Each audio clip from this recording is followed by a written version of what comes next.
السلام علیکم۔ Maulana Azad national Urdu university کے شعبہ ترسیل اور صحافت کے طلباء کا ہم آج کے اس کلاس میں اللہ پاک کے نام سے خیر مقدم کرتے ہیں۔ ہم امید کرتے ہیں کہ آپ سب خیر و عافیت سے ہوں گے اور یہ جو ریگولر کلاسز کی غیر موجودگی میں آپ ہمارے ویڈیو اسباق، آن لائن میٹیریل اور آن لائن کلاسز سے بھرپور استفادہ کر رہے ہوں گے۔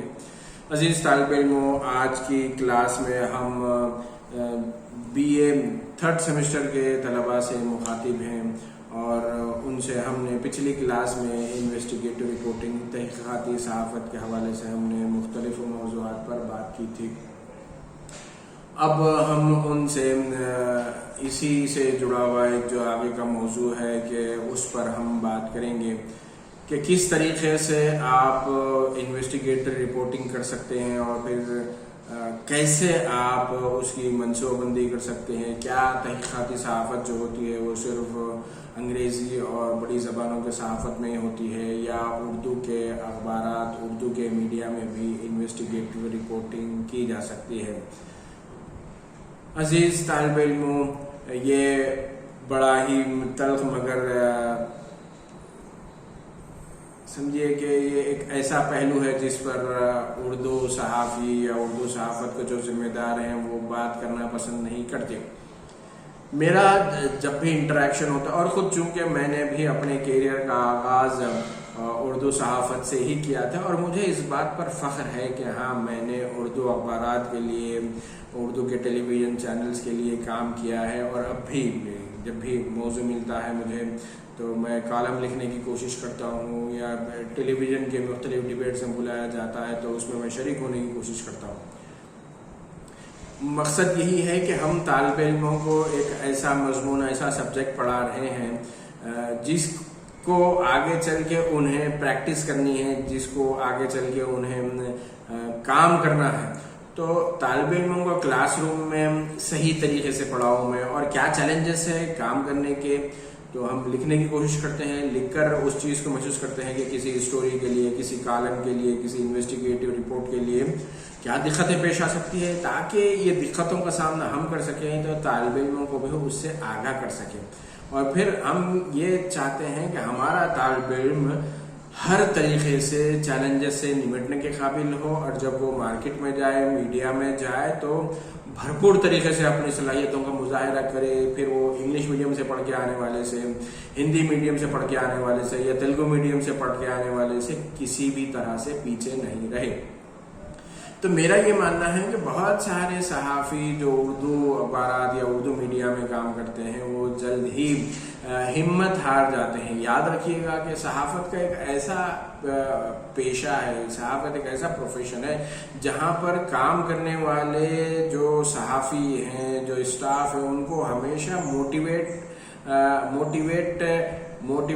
رہنا چاہیے، موٹیویٹ کرتے رہنا چاہیے۔ ایڈمنسٹریشن کی ذمہ داری ہے۔ اور پھر ایک اچھے صحافی کی پہچان کیا ہے کہ وہ سیلف موٹیویٹڈ ہو، اپنے آپ کو تحریک دینے کے لیے، اپنے آپ کو نئی چیزوں سے ہم آہنگ کرنے کے لیے، اپنے آپ کو چیلنجز کا سامنا کرنے کے لیے، اپنے آپ کو نئی ٹیکنالوجی کا مقابلہ کرنے کے لیے، نئی ٹیکنالوجی سیکھنے کے لیے وہ ہمیشہ اپنے آپ کو تیار رکھے تو وہ انڈسٹری میں بہتر طریقے سے اپنی ذمہ داریاں پوری کر سکتا ہے۔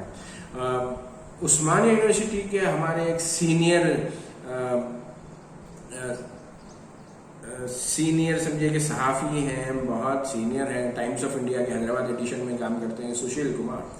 ان کا آپ فیس بک پیج دیکھیے گا، ان کی ایکٹیویٹی دیکھیے گا کہ ایک سینئر پوزیشن پہ آنے کے بعد بھی، ٹائمز آف انڈیا کے ایک سینئر موسٹ وہ صحافی، اس کے بعد بھی وہ فیلڈ پر جانا پسند کرتے ہیں۔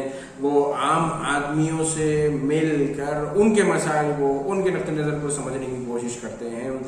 ہر چھوٹے بڑے مسئلے پر اپنے کسی نوزائیدہ یا کسی نئے ٹرینی رپورٹر کو جو ہے وہ بھیجنا پسند نہیں کرتے، بلکہ خود ہر مسئلے پر، چاہے کہیں پر آنے والے سیلاب کی صورتحال ہو تلنگانہ، آندھرا میں، تو وہ انٹیریئر پلیسز پر پہنچ جائیں گے، یا پھر کہیں پر کوئی آتشزنی کا واقعہ ہو یا کوئی حادثہ پیش آئے تو وہاں بھی وہ رپورٹنگ کے لیے پہنچ جاتے ہیں۔ اور آپ دیکھ لیجیے گا